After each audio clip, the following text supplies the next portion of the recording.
Oh, I gave it to her. So, tell me what you have there. This is an octopus finger bag. Okay, go ahead. So, you're telling me this is an octopus bag? Yeah, this is called an octopus finger bag. And it's called an octopus finger bag because it's got 8 legs. And this is something that you see commonly across all the Athabascan and Tlingit areas. They have a different style, but they have the basic form, and it's seen all across the Athabascan and Tlingit area. Tell me about that design that you have on there. This is the basic design, which represents the leaves and the earth and the Mother Earth of the earth. So it kind of represents plants and animals. Yeah, and before I forget, let me have you say your name and spell it for me. Oh, my name is Judy Ramos, Ramos. Okay. And you're Martha Ramos? Maka? Maka Monture.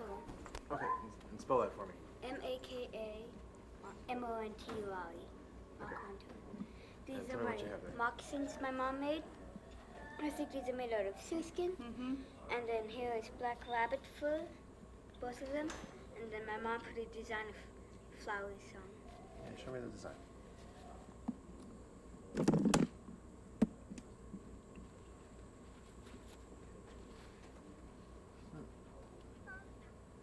Now, Okay. tell me a little bit about what it's like to attend the classes where you're learning about these.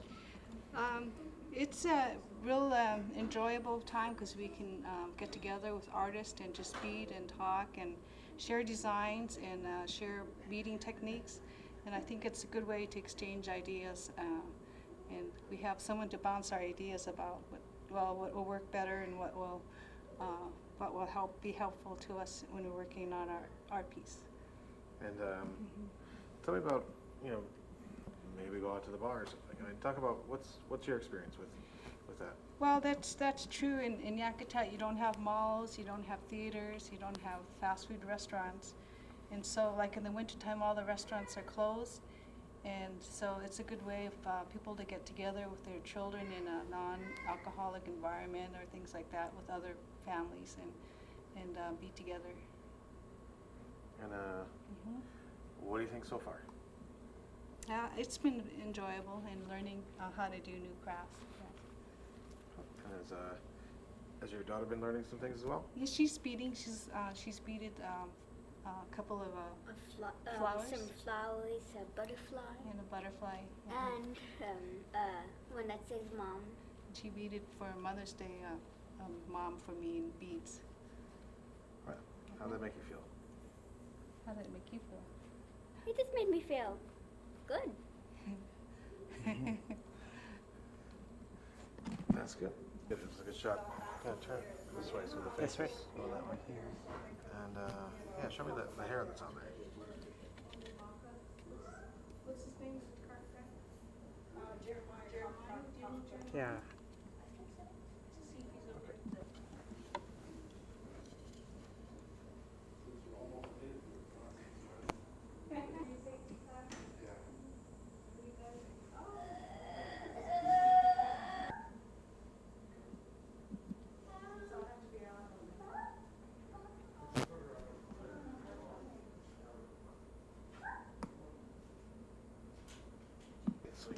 These are sealskin slippers. Made out of sealskin and rabbit. This one, a pair of boots. It's made out of elk, and this is seal, and then sea otter, and then deer on the trim. Now, as a teacher of the class, tell me about a little bit where and how you learned. I learned how to make slippers, sealskin slippers, probably when I was 10 years old. And from my mother, her name was Jennie Pavlik, and she is originally from Klukwan, but she moved here to Yakutat probably before the Second World War started. And we lived up on Night Island. It's 15 miles from here. And I was the second out of 8 kids. And my mom did a lot of sewing, and she made sealskin slippers and trapper hats. And so I spent a lot of hours, doing a lot of beadwork and sewing with her up on Night Island. And that's where I learned from, and from there I just kind of went into doing, learning. I was always looking, I'm still looking at new ideas all the time to make things. So I start making boots, and I make purses and wallets, and there's just all kinds of varieties of things I make. So, and it's just a real fun thing to do. And then when they asked me to start teaching class, it was, I think the most I have in my class at one time is 20, which is almost a little bit, for our building, is almost too many. But so I usually try to keep it under maybe 15, But everybody that comes to class, I mean, they just always learning new things, and they're all excited. Like, here's a pair of shorter boots that I make. And actually I came up with this style quite a few years ago. One lady in town seen these kind of slippers and said, oh, I really don't want those slippers. I'd rather have a short pair of boots. So I went home and made a pair out of material, trying to figure out how she wanted them. Anyway, I came up with this style, and quite a few people like this style. It's a little more work to it, but you can see how pretty they turn out. And everybody, does different styles of beadwork and everything. So. Now, how do you feel being able to teach this to a lot of the members of the community? Well, a lot of our elders have died in the past, quite a few years, so we don't really have that many elders in our community anymore. And I thought, we used to have slippers hanging in the stores, around town. You'd go, especially man-made foods, I always had all kinds of moccasins that the elders had made. And then our elders started passing away, and pretty soon nobody knew how to make moccasins in town, and I was probably one of the younger ones at the time. And I thought, God, we got to get this back into the community. We got to get, people starting to make slippers again. So I started taking these classes and teaching people how to do it. And now, I keep telling all my students now, I said, I'm hoping that Yakutat will become, tourists will come into town and actually see moccasins hanging in the stores again. I mean, I got enough students that knows how to make moccasins now, and I know it could be done, but most of my students right now are making them and giving it to their friends and relatives as Christmas presents. So once they fill their family orders, I'm sure they'll be hanging back in the store again. So yeah, it's a really good feeling. I enjoy making them and watching. For example, this is my sister's pair, my older sister. She's not a sewer, and she's taken my class a couple times, but this is the first pair that Annie had made. So I'm very proud of her that she finished, and she's pretty proud of them. But there's a lot of people that will take my class and never ever beaded before, and they say, oh, I can't bead. And I say, oh, yes, you can. And then when they get done with them, they actually look, oh, wow, I did it. I made a whole pair, and they're so excited they want to hurry up and start making another pair, So that's makes me really feel good that, and there's some people, especially in the winter time around here, there isn't that much to do. So when they actually learn how to bead, I had one student that never beaded before too, and she said she was always bored, especially in the winter months. The winters were so long, all she did is read and read. And then once she learned how to bead, she really got into it. She started even making Christmas ornaments for her family, and just doing all kinds of things. And so it's just good to see these people.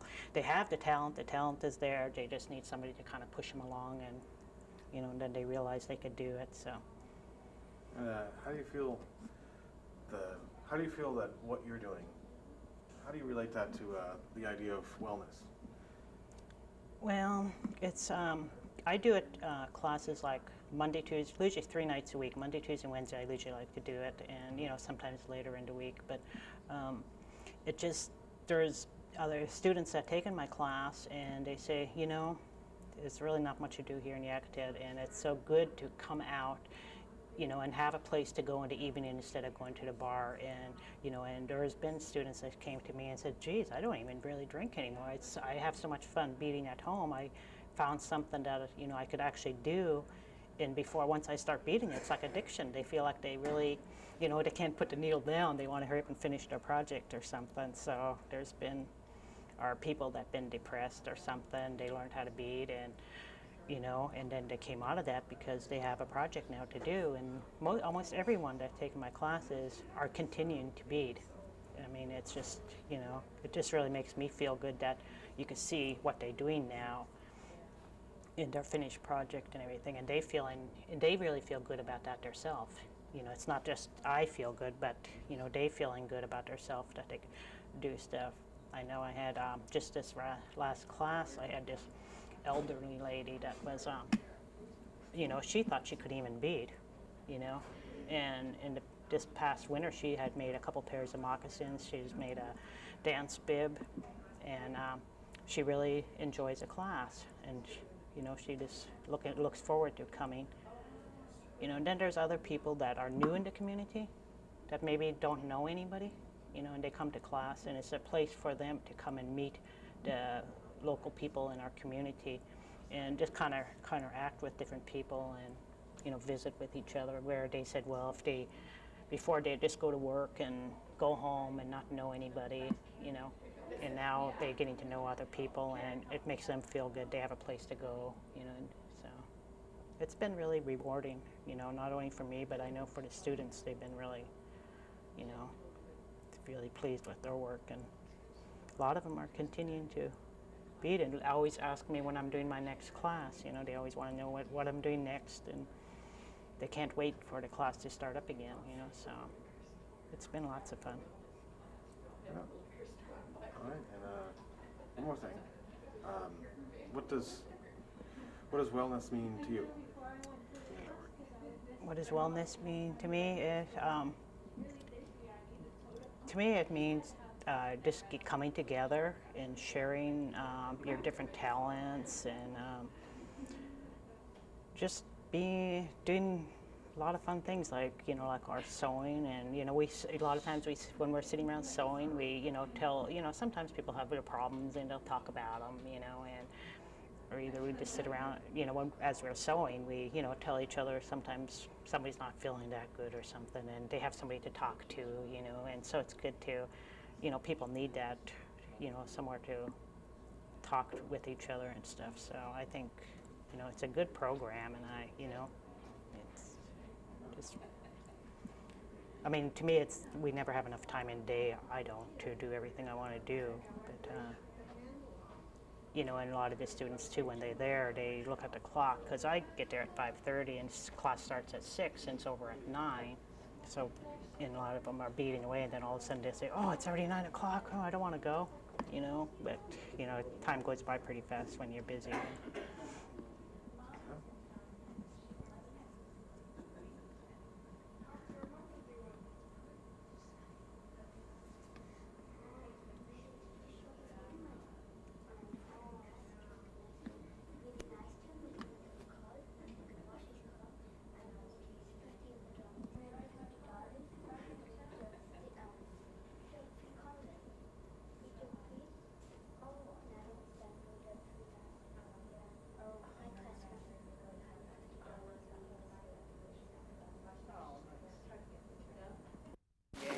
Okay, just go ahead and say your name and spell it. Okay, Lorraine, Lorraine, Adams, ADAMS. Okay? Cool, thank you. Judy Ramos.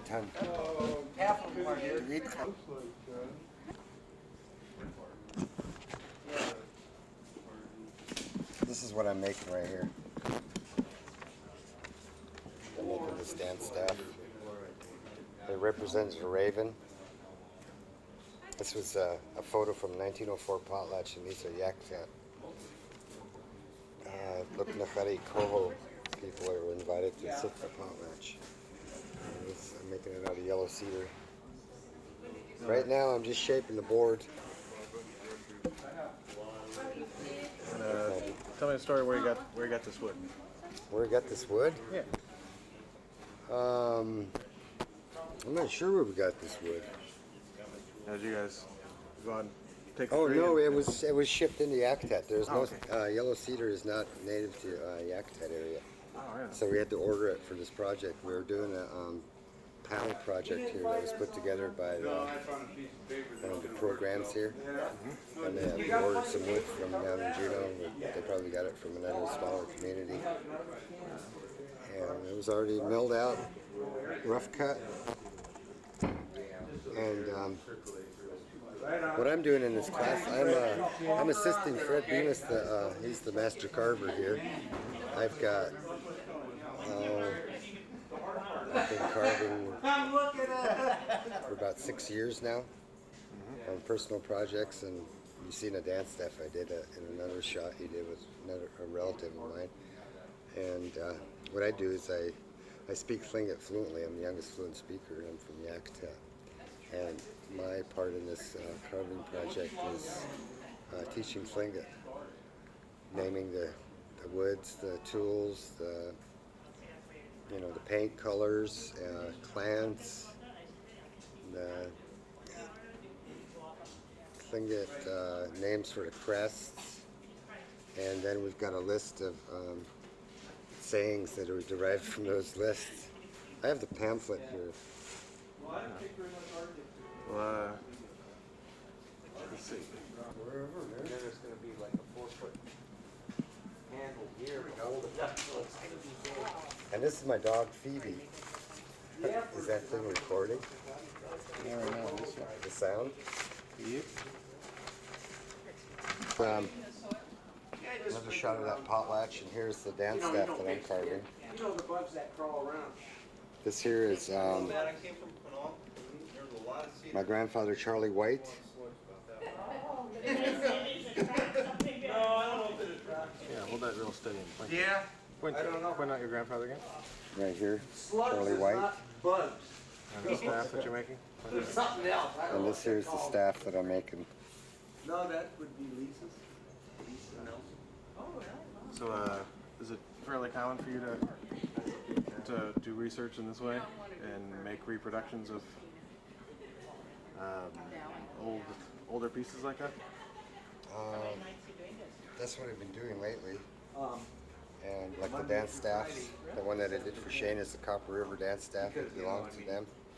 And it's bringing our artwork back, and teaching more young artists like Shane and them. We have about 6 other students, young students, that are here tonight, but they're doing other things.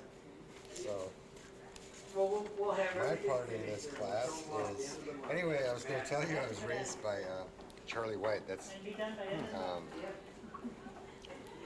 and he spoke only Tlingit, so that's where I learned to speak Tlingit from. When I was born, English was my second language. Here's the pamphlet I made for this class. Kadachao Tlingit Kainach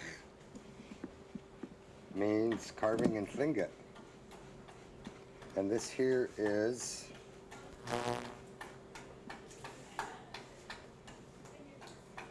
a picture of my grandfather.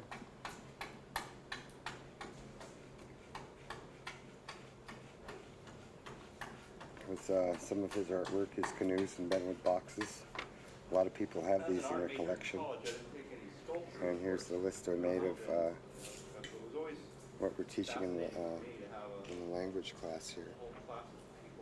On the back side, this folds into a brochure.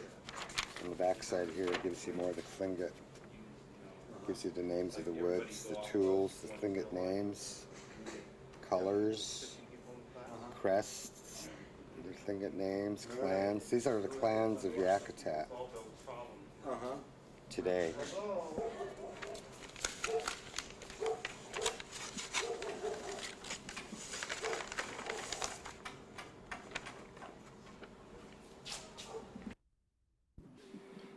Much more.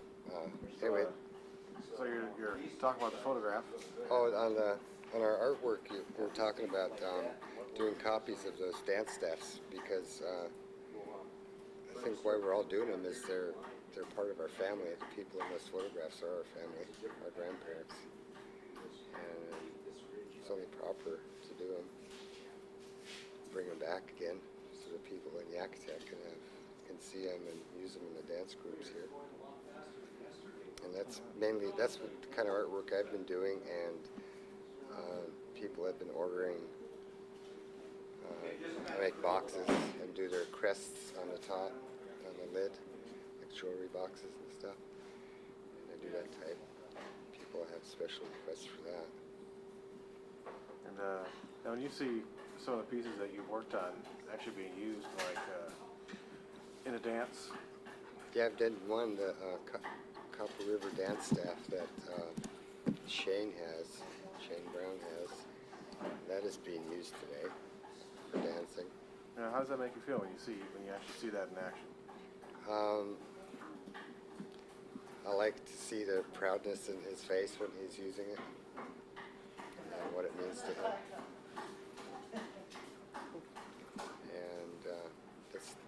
And this type of work I do in my language teaching, and I'm glad that we can do it with the artwork. Teach Tlingit with the art, and to see a lot of more younger people doing this. Very good. So, okay, we're rolling. Konak Yakutat Tlingit Yakutat. Heartbeat Alaska to Yuwakshik Equity. My name is Fred White from Yakutat. Heartbeat Alaska. We'll be right back. Very cool. So, tell me what you're doing here, Jeremiah. I'm laying out octopus tentacles in this center point right here, in the center of this plank and right here. And I'm trying to replicate this dance staff from the Kukukati, the raven frogs, and Coho clan. And that's somewhat obvious, but tell me how you picked that particular staff. Well, it's my dad's clan, and everybody else was doing different ones, and this one really looked interesting because it had all these in the middle here where these octopus tentacles are going to be. It's gonna Anyway, so you're saying? and well, anyway, these octopus tentacles are gonna sit out. They're gonna stand out of this whole plank. This is gonna be how thick it is originally, but these octopus tentacles are gonna hang out like this, all the way down here. It's somewhat like this form. And they're gonna have a dimple, like that, like trying to imitate the octopus, wrapping around the whole staff. And inside this staff, it has some of the clan's history starting from the top all the way to the bottom. It has a frog face down here, and it has a man's face in it. It tells a story. I don't know the original story in it. I haven't asked anybody. We just started this 2 days ago, and I haven't got around to talking to my grandma about it yet. Do you know what happened to the staff that's in that photograph? It's in some museum. Is it really? Yeah. It's I'm not sure what museum. I think it's in Minneapolis, I believe. I'm not positive though. And this original one here is 3.5 feet, just this part. I'm making mine 4 feet, so I have a lot of board here to work with. And I've never done anything like this before. My pieces were over there, and I've only been carving for about a year. So this is my first project like this, and these two, there's a human and a frog in here. Well, I'm gonna carve those out of a mask and then set them onto it in here, and then there's gonna be human hair running down the other side of it, really long human hair. And there's gonna be inlaid with copper and abalone inside the eyes. That's about as far as I thought it out so far. And now tell me about the connection that I'm guessing you must feel between what you're working on and what your dad had. My dad had. Well, this is from his clan. This his clan's, and I'm gonna give it to him. I'm gonna give it to their clan here in the next year or so. It's going to have to be on a potlatch, so it can be used. These all of our staffs that are going to be used in performances and celebrations and through potlatches. They have to be given to the clan that they're from first in a potlatch, and as soon as it's done, we're probably going to have a potlatch for all of these, so they can be given away to the various clans they belong to. Because I'm Kakyakwagwantan, and my dad's Cuddy, so it's not mine, so I can't have it. Right on. And so do you know any of the stuff you were telling me that particular staff wound up in a museum? You know how that happened at all? That happened when the Europeans came here, and they took all of the artwork. Most everything in these pictures is gone into museums, like such as these chilkat blankets and some of these various regalias, and just about everything was taken out of Yakutat. There's not a totem pole here today. Everything was taken out through the 1800s and the early 1900s. Was bought or stolen over the years. So now we're trying to replicate them back again.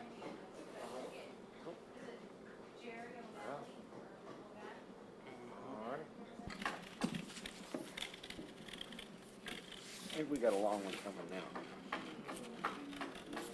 That's a good one. That was all right, I guess.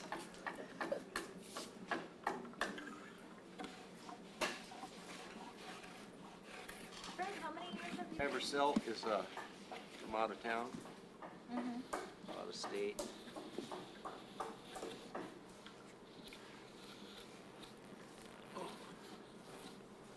How long did that take you for the screen over at the high school? How long did that take you guys? I worked on it myself, and I believe it took me, it'd been so long, 85, 86 when I did it, so I would say it took me maybe 3 months. But it was cold that time. It was like in February, so it was cold, and I was working in the shop, so I didn't work very long every day, 6, 8 hours a day. Did you do the screens on, was that you that did the screens on the elementary school? Yeah, I did the painting on a staircase, and then the upstairs, the Yakutat Bears raised money for that, and they commissioned me to paint that. Oh, wow. And that represents the 5 tribes and Mount St. Elias. But they had raised money for like a year, and then they paid me to do that. Oh. And also the bear outside, YES. Now that was a neat one because I worked on it for a week, and I finally realized it said yes, Yakutat Elementary School, an abbreviation. So it really cracked me up, I didn't even realize it. But yeah, I did, and then there's a couple of murals in the cafeteria, gym, in the grade school, way up there, that's double-headed eagle and raven. And that's carved out of yellow cedar. And How many carving things do you think you've done all together? how many pieces? I've never kept track. But I started in 73. Way over 100? At least. At least. And I couldn't imagine how many I did in 30 years. Be quite a bit, But, I didn't keep track of a lot of it, because I never took pictures of it, Some I did and some I didn't, But How many classes are you teaching right now? I'm teaching 7th and 8th grade and high school. 11, 7th and 8th grader, 4 high school. You gonna go to the store? Well, no,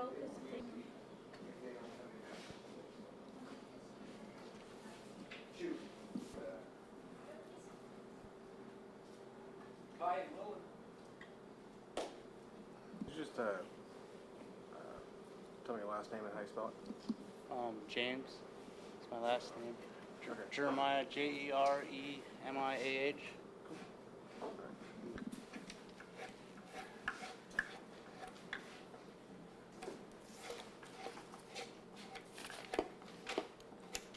Yeah, you need to get Fred to get another copy of that. Yeah. It looks like these things right here probably go like this, don't they? No, right on it. So they probably like touchy